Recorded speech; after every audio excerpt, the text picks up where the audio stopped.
Hey, everybody. Happy Wednesday night. Hope everybody's having a great night, staying safe. If you're down in Florida, tuned in, if you still have power, because I know most people don't. But we're thinking about our friends down in Florida and the Southeast, so stay safe.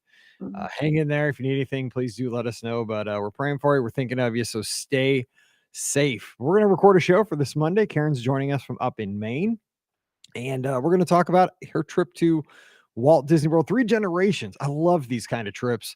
We're going to talk about Caribbean Beach, which we could all use this time of year, and just Mhm. some fun meals and great advice from a 4-year-old. We all need this advice, so stay tuned. Here we go. So let's get going here. 2165, I believe. Yes. Okay. Make sure the levels are right. We are good. All righty. Now, of course, Riley gets up. Sit. Crazy dog. All right. Welcome to episode 2165 of the Be Our Guest Walt Disney World Trip Planning Podcast. I'm your host, Mike Rallman from BeOurGuestPodcast.com and one of the senior agents over at the Magic for Less Travel. Happy Monday to you. Hope you had, well, I would say a great weekend, but let's just say, let's hope we all survive the weekend, because I know a lot of folks down in Florida have had a long stretch of days here with, the remnants of Ian moving through. And now I know the folks down in Georgia, North Carolina, South Carolina, even into Tennessee, East Tennessee, Virginia, are getting some of the remnants of that tropical system. So wherever you are, just know that we've been thinking about you, praying for you, and hoping that everything turns out okay. And, even if you're having a little bit of a rough time, remember, we've always made it through these things, and we'll get through this one as well.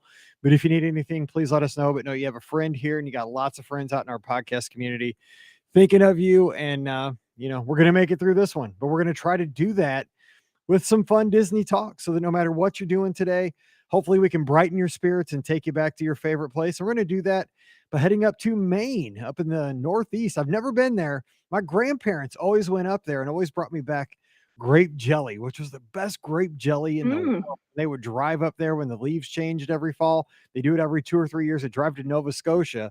So Karen's joining us from up in Maine. Karen, thanks for coming on the show. Happy to be here, Mike, and happy to talk a little Disney tonight. I am glad to have you on the show. So, what I've been asking folks here lately, a couple questions before we get into the actual trip. Tell us something about your corner of the world. Maybe not just Maine in general, but maybe your town, something you're known for, something our audience, because we have audience around the country and around the world, might find interesting about your little place you live in. Sure. I'm from the Portland, Maine area, which is the southern part of Maine. And actually, right now, we're known for two things. One is we have a huge number of microbreweries in the area. I think per capita, we might be number one or two in the country in terms of microbreweries. And we're also a foodie town. We made Bon Appetit's list of best towns, and people now go around with their map of Portland and all the restaurants and food locations that Bon Appetit listed, and they hit all the great food spots in Portland. So Sounds like a it's a great great place place to to live. visit. So, see, I'm also from a beer town, but we're not a microbrewery town. We're Right. just Budweiser, Right. king of beers, Yeah. everything. We got Busch Stadium. I mean, everything Right. was the Busch family here in St. Louis. So, and it's Right. funny because I grew up Baptist and we don't drink beer. So Yeah. I've never had beer in my life. I'm probably Yeah. the only person in St. Louis that hasn't had beer, but it's pretty interesting. That's very cool. Yeah. And, I've seen pictures of your part of the world. On Saturday and Sunday mornings, I watch this show on the Smithsonian Channel. It's called Aerial America, and Oh. I've told people on Twitter, this show would fit in so well in Epcot, because it's an hour-long show. They just pick one state or one part of the country, and they just Oh. do just drone footage for the entire hour. And I've watched all 50 states, and I saw Maine, New Hampshire, Vermont. I think your part of the country, it's a sleeper for us in the Midwest. People never think about it, but it's got to be one of the most beautiful parts of the country, if not the world. It just looks It's gorgeous up there. It's beautiful, and we have 15 minutes from a beach and an hour and a half from a ski mountain, so it's really a lovely place to live. Amazing. All right. Well, give us some background on your Disney fandom. When did you become a Disney fan, and how did it lead you to listening to Disney podcasts and coming and sharing your story with us today? Sure. I think my first trip to Disney was in college, spring break. friend and I went down, stayed with her sister, and absolutely loved it. And then when my husband and I got married, the first year we were married, we went down on a Disney trip, and again, absolutely loved it.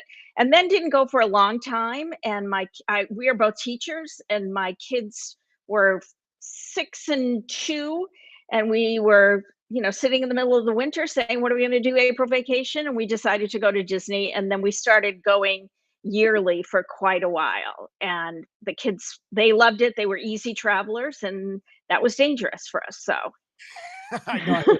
Let me bounce a theory off you because you mentioned that your husband and yourself, you're both teachers, as right. I was, and my wife Yeah. still is. She's in her 26th year of teaching. I don't know how she's made it that far, but she is. She's an outstanding teacher. She's a trooper to hang in there. 17, and I was like, I can't. I got. I Right. got. Yeah. I loved it, but I got to do. I got to have something else. But and I do miss parts of the job. There's just parts Sure. that have changed over the years. So, but I do have a theory, and I don't know if you saw this in the buildings where you were a teacher, and I know we have so many teachers in our audience too. That's why I want to throw this out there. Is there something about teachers in Disney? Because in the elementary school I taught at, there were so many not casual Disney fans. I mean, DVC owners within our building because we had a pretty big elementary school, but we had, I mean, probably 50% of the staff were Wow. hardcore Disney fans that will listen to podcasts and go down a couple times a year at least. Did you see Right. that too? Yeah, I can see. I didn't see as much of that, but I can see that there's such wonder down there that and I think you enjoy seeing kids, whether they're yours or other people's kids, really come to life when they see amazing things. So I totally can see that. Plus, we need to get out of Maine by March or April. So, Yeah. there's that too. And I think teachers need to go to a place where you can escape reality for a little Exactly. while. Like, okay, I gotta go Exactly. somewhere where we're just making believe for a week. Right. Let's Right. get out Right. of here. Yeah. Enough of It all was. that. Okay. Okay, Yeah. yeah, Yeah. that's totally I love that. That's so funny. All right, so let's talk about your trip. You guys went down into February, beginning of March, has a wonderful time. If you don't know, if you're just kind of tuning in, you haven't been to Walt Disney World very often, this is a wonderful time to be in Florida. The weather is typically tremendous this time of year. So how did this trip come together? Because a multi-generational trip. So tell us the background of how you decided to put this trip together.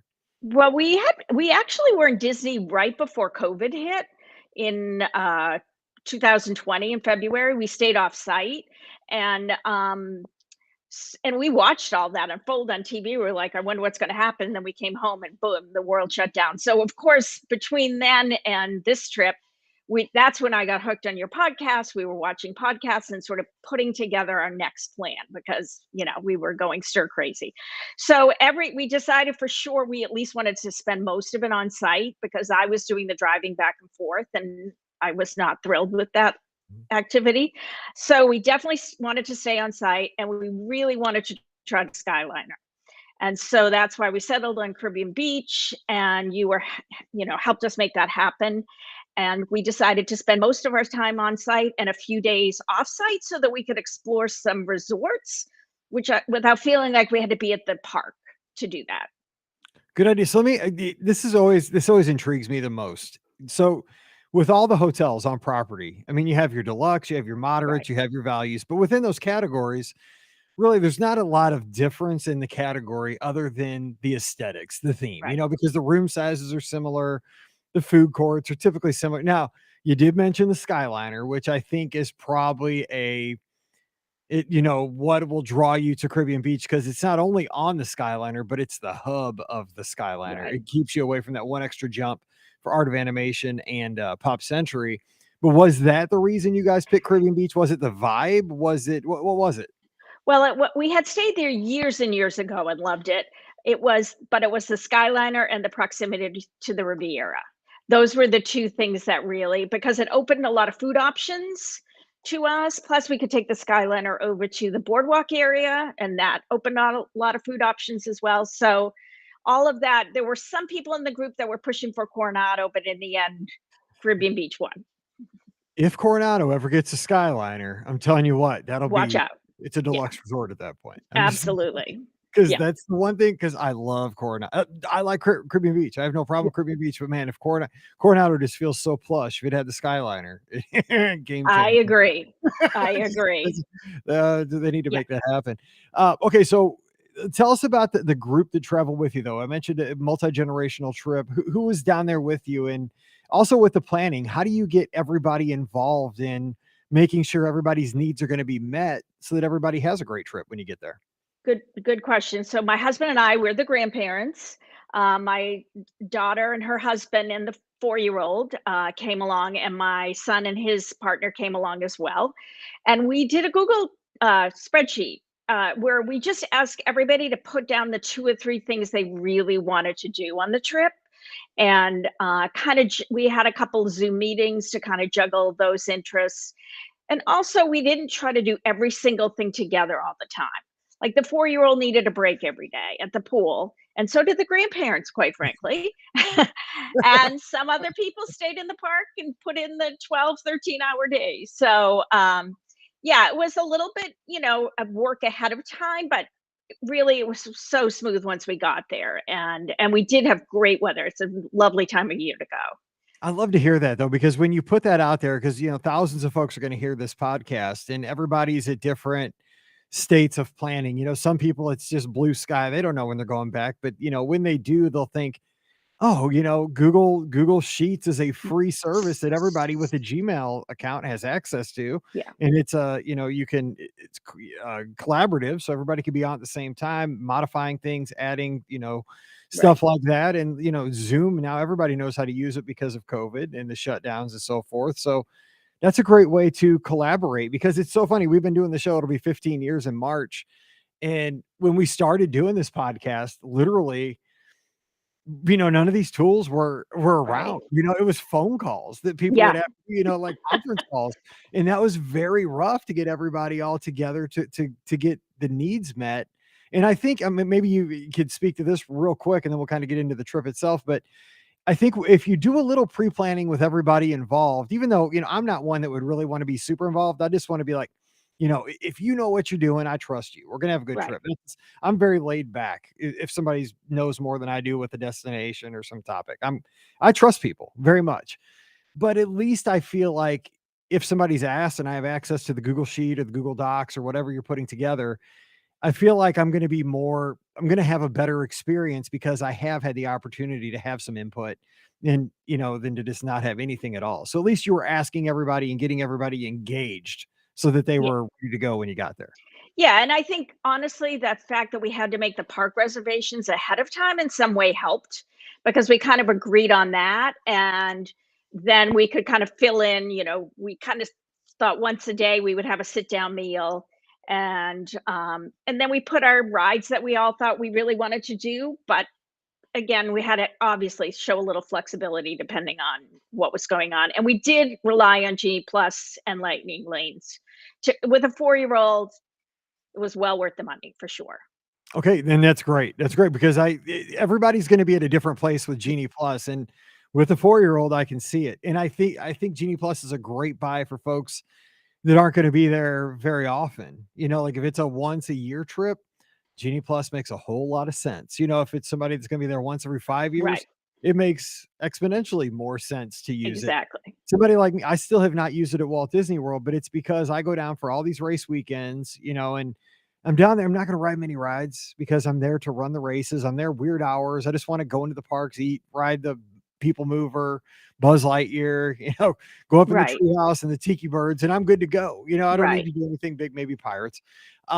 So yeah, that's interesting. So, okay, let's talk about you going around on your trip. So, how did you kick it off? Like what? Because it's always funny how things get rolling, Right. arrival and getting the trip going. Well, last time we had not gone to Epcot, so we all agreed that we were going to start with Epcot first. Plus, it was we used early entry that day, and but it still was a little later start than other parks. And we're traveling from Maine; it's a long way to get to Florida. So we started on Epcot and just there were a couple things we really wanted to do. Remy's and Test Track was a big one, but mostly Epcot's a nice place to explore. And we were fortunate, it was the day before the Flower and Garden show opened. So all of the topiaries were up. I mean, the decorations were up, the snacks and everything were not open, but it was absolutely stunning. And the crowds were low because festival opened the next day. So that was just pure luck that we had that. Yeah, and when you do that the day before, like Epcot's Flower and Garden, the park looks beautiful because they're gonna have like the flower beds out and everything's gonna look great. But you're right, the locals are like, I'm waiting until tomorrow Right, when right. the festival opens. So yeah, It that's a was pro tip right there. That's a it great it call. was very good. And then every day pretty much we went back for a pool break because, the four and some people stayed the whole day, but we again with the Skyliner it was so easy to do that for sure. Yeah, absolutely. Skyliners, I mean, I've said it a million times on here because I went down the day it opened. Like I made a trip because I was so excited for the Skyliner. I was one of the very first people to ride it. I stayed at Pop Century the night before. I was in line like 4 hours Wow. before it opened on day one. I love that thing. And I immediately said, this is the ride to get on the rides because it's fun. Right. It It's a fun thing to was do. And so fun. it's so efficient compared to a bus. It's just like wham, you're there. But so you mentioned that morning, the first ride for your grandson, and you mentioned he was 4 years old. Frozen Ever After. So was this intentional or was it just an No, opportunity? Was it was not intentional and might have been a mistake because he didn't love it because oh, no. he got wet and he didn't like getting wet.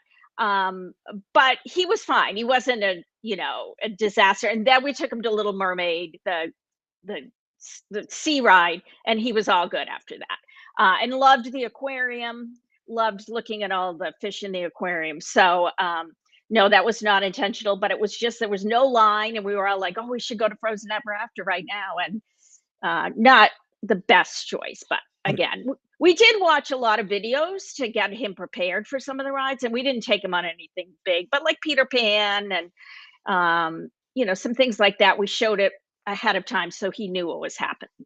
I'd have done the same thing though. I'd have thought Frozen would have been safe. You just never know. You never know Yeah, with I didn't kids. know about wet on that. I had no idea. So Totally, totally. Real quick though, yeah, because I don't we're gonna get to all the big stuff, but you right. used a lightning lane for Ratatouille, and that was a new experience for everybody, obviously. What'd you think of this? Because I think this is a great I don't know, this is what I think. I think I'm glad Disney put this ride together because I think this ride was geared towards your party. Like, Right. it's not a upside down 5 times roller coaster, it's a family dark ride, an It updated family dark ride. it was great. I mean, it just was very clever. We all everybody loved that ride as well. And my daughter had been desperately waiting for Test Track for 20 years because the last time she had been at Disney, it was Test Track was coming, and that was a long time ago. So we all loved that as well. That was a real treat for everybody. So you guys take a quick break back at the hotel. We It went looks like back, you yeah, got some and primo then piatto, it looks like. Is yeah, that we loved going over to because we were in Aruba, so that was so close to walk to Riviera. It was awesome. That was really great. And then we went to Rose and Crown for dinner, and honestly, we loved it. And we all sat outside. It was a beautiful night. They told us we could come back and get a spot there to watch Harmonious, and that was really one of the nicer dinners that we had. We really loved Rose and Crown. that is a nice place. It's very I mean, Yeah, I'm from Missouri and I've never really traveled internationally. I don't know how authentic it is. It feels authentic to me, but I've never been to London, so or, yeah, it was anywhere in great. Europe. Yeah, so I don't know. We're- It seems cool. Yeah. Right. So now let me ask you about Harmonious. Were you a fan because it's gonna have this little short lifespan, it looks I like. know. I made my son and his girlfriend stay for that. Everybody else was tired, and I definitely wanted to see it. I There were certain parts I loved. The whole Princess and the Frog part I loved. The Lion King part I loved. So I was a fan, but I may have been the only big fan in the family for sure.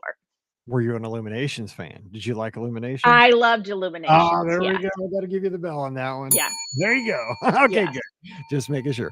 Okay, so the next day, you take a We resort took day. Yeah, we took a resort day, we swam in the pool, my kids, they went to, Wine Bar George, for dinner, and we took the little one and went over to Ale and Compass and had lunch and rode the Skyliner again. They loved Wine Bar George, by the way, they raved about it. I've never been there still, and So I because the thing is, like, here's the problem.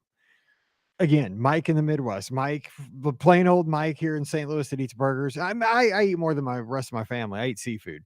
But it just seems the name Wine Bar George to yeah, me in my mind always seemed too fancy for Mike, for me. Like I don't know. But then I looked at the menu, they got things like biscuits and gravy, and stuff that I'd really so I that's on my list. I'm going th there. I Just seems think they loved it, so definitely get that on the top of your list. Yeah, we just took another relaxing day. Again, we had traveled a long time, and we didn't want to push it too much at the beginning and have a collapse of a 4-year-old through the trip. So we just enjoyed the resort, which was lovely. Guys are so smart. Because here's the one question I have for you, though, because this is one thing that I still struggle with. Did you get the FOMO during your whole resort day that I should be at Epcot? I mean, you're right there. You're so close. You're a hop, skip, and a jump. Oh, Yeah. I could be at the studios, or I could be doing this. Or were you able to mentally let yourself have a vacation day and I relax? think we were mentally ready to do that. He loved, of course, swimming in the pool, which is always a big hit with the kids at Disney. And yeah, we just relaxed, which was lovely. Oh man. See, I need some of that.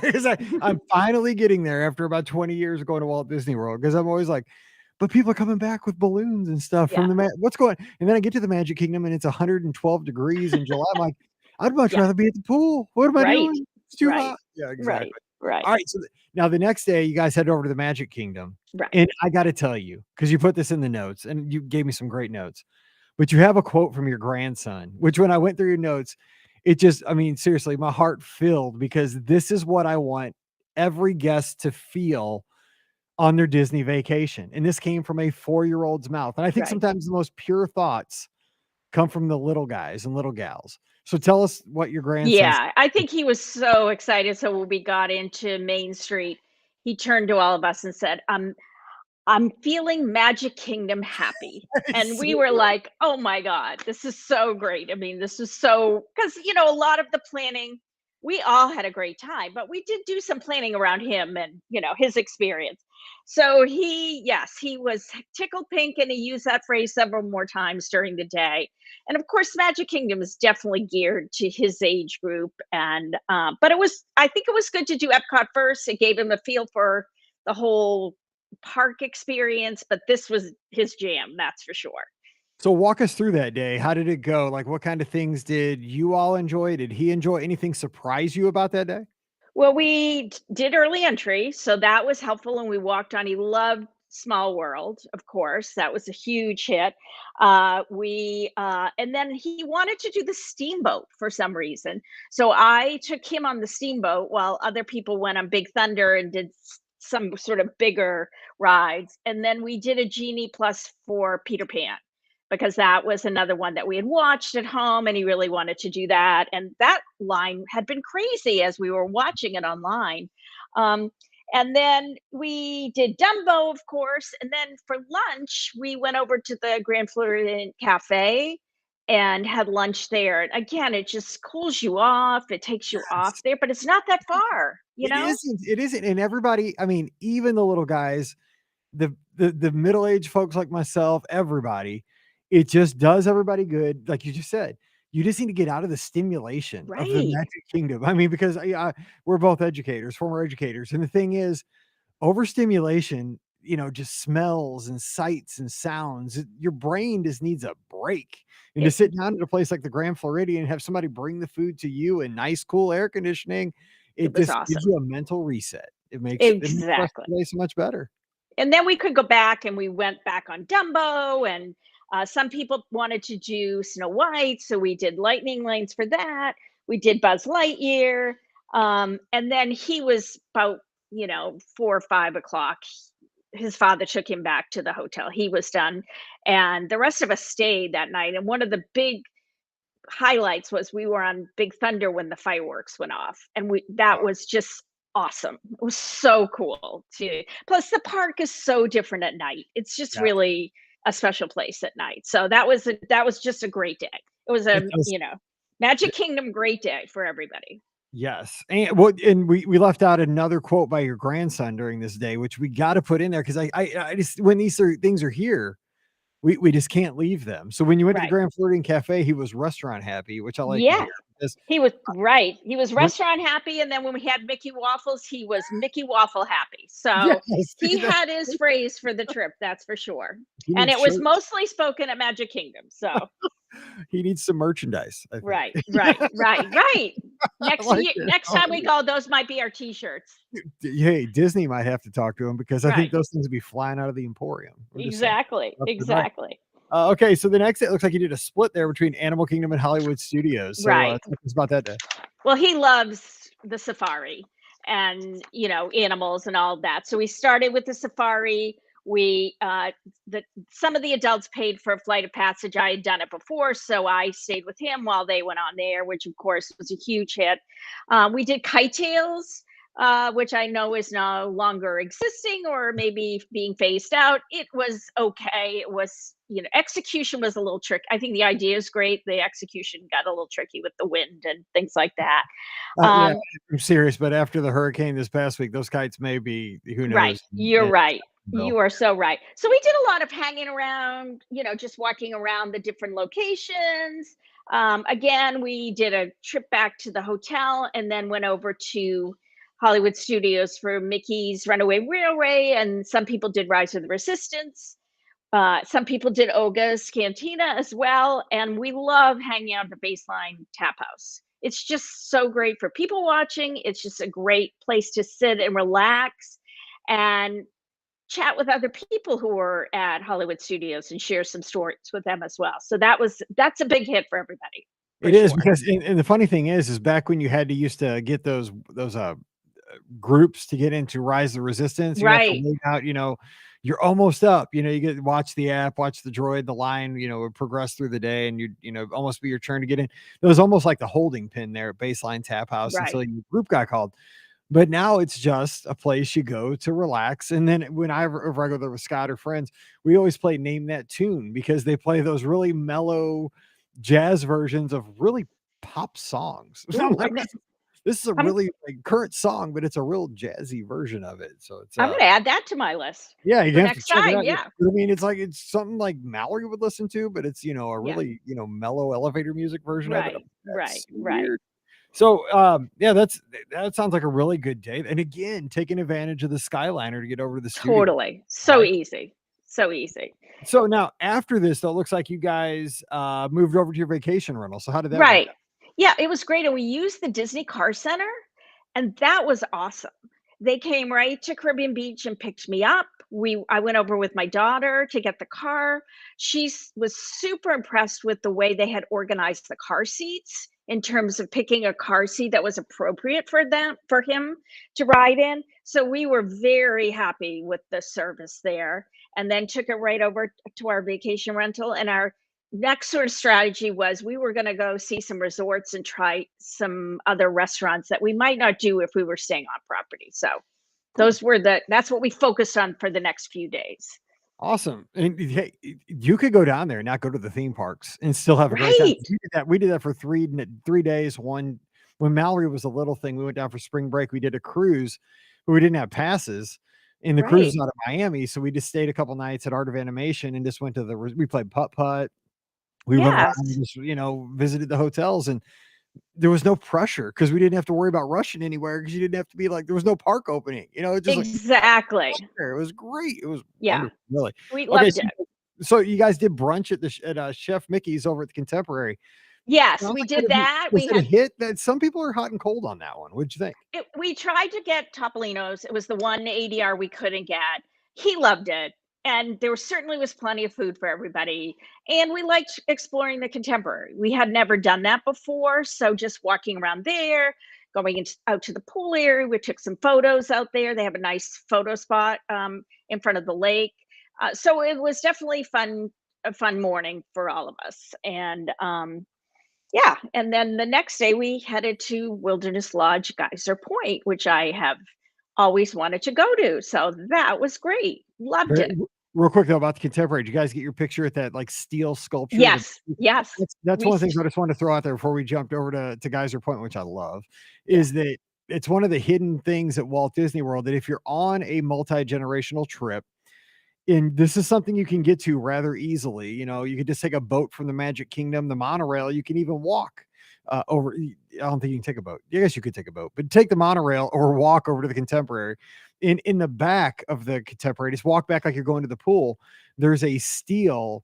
It's like a silhouette of a Mickey, and it is such a photo spot for like a multi-generational. It doesn't have to be multi-generational. Any family yeah, photo. We've done one with just the four of us, Paige, Mallory, myself, and my wife. And I don't think a lot of people even realize it's there. And it's yeah. really accessible for everybody. And it just makes like a great like a desktop for your computer, Right. picture. It just looks real clean. It's not anything that's Yeah. real gaudy, it's just real sharp and real clean. Okay, Yeah. so I just want to throw that out in case We anybody's like, definitely did that. We "Oh, definitely that's did good. that. That's good 'cause that's a great spot." I have many pictures there. Okay, so Geyser Point, one of the W most relaxing open Oh, air and Wilderness Lodge is just beautiful. So it's what you think? beautiful. Well, it's one of my goals is to get there for Christmas time at some Oh, point yes. because even for 2 or 3 nights, it's just we loved walking around. We love walking around the grounds. We got a little peek inside one of the cabins. Somebody gave us a little tour of the cabins. Those were amazing. And we just had the most relaxing lunch there. It was wonderful. The food was great. The setting was beautiful and lots of fun there. Yeah, and you were probably so relaxed these days because you didn't have anything really else on the agenda to Right. rush. You didn't have to be at 5:40 here and 7:20 there, and you could Right. actually really sit down and enjoy your chicken sandwich, your beer, whatever you had at the bar. Yeah, These days exactly. are really nice. It was I'm kind just of like, a it was kind of an unwind from the more intense yeah, part of yeah, being at the parks. It was really absolutely. lovely to do You know that, what? so It was vacation. right, right, Nobody takes those to Walt Disney World. We all go, go, go so much. right, The next day right. was actually my wife's birthday when you guys did all this. It looks like you guys spent some time over at Coronado. Oh, yes, well, we've 3 bridges we had heard I'm pretty sure people on your podcast first of all, Scott has talked a lot about there, Yeah, and where some people had really wanted to stay there for the resort spot, we definitely wanted to get to 3 bridges, and it was awesome. We everybody loved their meal, the setting was great, it was very relaxing, and Coronado is a lovely, lovely place. So that was fun, and then after, I said, let's go up to Dahlia's Lounge up at the top of the, Grandestino Tower, and let's, have an after dinner drink and just get that view of, like, the Tower of Terror and just that upper view of some of the, parks in Disney. So that's beautiful. did you have any recommendations for with you? I mean, it's been so long, but I mean, do you remember anything you had over at Three Well, Bridges? we had the sangria for sure. Yeah, everybody talks about that. Yeah.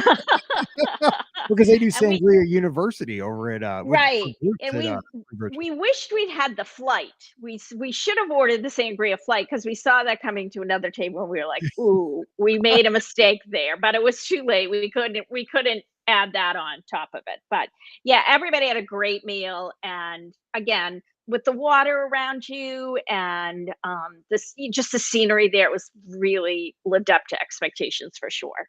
This is making me so happy. That's so good to hear. Okay, so it looks like your last day, you spent some time at Disney Springs, so I'm assuming you did a Yeah, little shopping, you did some eating over at Raglan Road, and just yeah. kind of wrapped up the trip. Give us a little review of Raglan Road. I haven't been to Raglan Road. I'll be honest. I haven't been to Raglan Road since the year it opened, which Oh, was wow. forever ago. And Right, then it was good back then. It's one of those places. There's so many places to eat at Walt Disney World. I forget about it. I didn't right.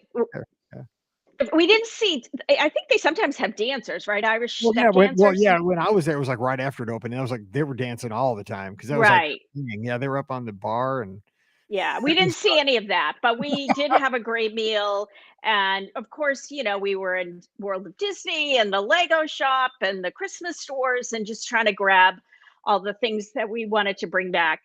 We do try to bring an ornament back every year for trips, so that was something we poked in at, and, yeah, everyone was getting their fill of what they had wished they had bought during other days in parks or whatever.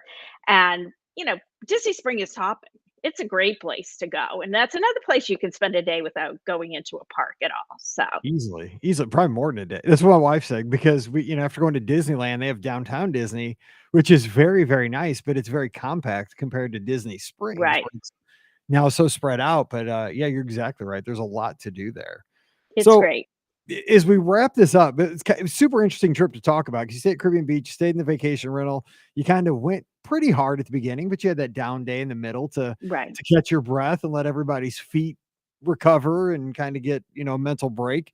And then you really chilled out and vacation together and just really enjoyed yourselves, the right. company of each other on the back half. So as we look back on this trip, what's your memory? Did you have any like final stories, something you'll remember this trip from? Well, on the very last day, We went over to the Banana Cabana area of Caribbean Beach, and it was me, my son, his girlfriend, and my daughter, and my husband. We were sitting on the bench, and somebody, I don't even know if it was me, said, what are your top three things from this trip? And so, everybody kind of shared their top three things, a lot of it being with family and sharing the memories. And this woman came over to us, and we didn't even know she'd been listening. And she just said, "Oh my gosh, it was just so much fun to listen to your family reflect, and what a great trip." And it was so touching. And we didn't do it for the attention. We thought we were only talking to ourselves, really. Um, but she was right. We did make some new memories, and it was really nice to be together. And it's a special place. It's definitely a special place in my family's history now. And so that was lovely that she came over and shared that we had brightened her day too.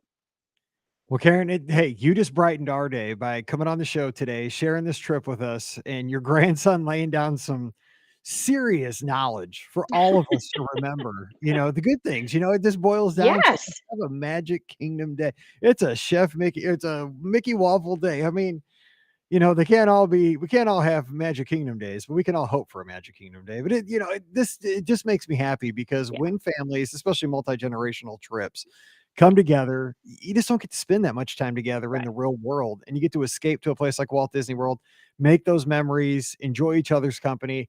And that really sounds even more than some of the other trips we talk about in here. Like you really got to do that on this trip. So Right. I'm super happy for you. So thanks for coming on the show. And this makes my week already. So thanks. Well, thanks, Mike, for helping us organize it and having me on the show, and for your podcast as well. It got me through a lot of COVID walks. I appreciate that. That makes me happier than you could ever know. I love that people listen to our show. That makes me so happy. So you have a great week. And again, thanks for coming on the show. You too. Bye bye. All right. All right. Well, don't forget today's podcast always brought to you by the Magic for Less Travel. Check them out today for all of your Disney trip planning needs. They're over at themagicforless.com. We'll help you plan a great trip to Walt Disney World, Disneyland, Disney Cruise Line, or with. Oh, hang on.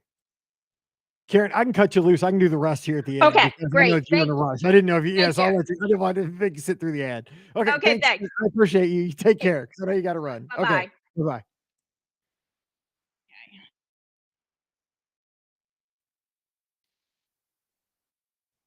All right. Well, that's going to do it for today's show. But don't forget, our podcast is always brought to you by the Magic for Less Travel. Check them out for all of your Disney trip planning needs, whether you're headed to Walt Disney World, Disneyland, Disney Cruise Line, or Adventures by Disney. The agents over at the Magic for Less are going to make sure you have a magical vacation each and every time at the lowest cost possible. Check them out today over at themagicforless.com. Please also use our Amazon affiliate link when you shop online. The one extra click really does help out everything we do here on the show. Please bookmark it and use it often. BeOurGuestPodcast.com/Amazon. And a sincere thank you to the patrons of the Be Our Guest Podcast. You make all these shows possible. We get to put out 3 to 4 shows every week all around the world. And it's because of your support on Patreon. And if you'd like to join us and get that bonus show called Mike in the Midwest, come on over this week. It's patreon.com/Be Our Guest Podcast. Give me a follow on social media. I'm at Be Our Guest Mike on Instagram and Twitter. And join me and Scott this Sunday night, 7 o'clock Eastern, 6 o'clock Central. We're going to open up the phone lines and take calls. You can be the star of the show this Sunday night. We'll talk Disney, anything you want to talk about.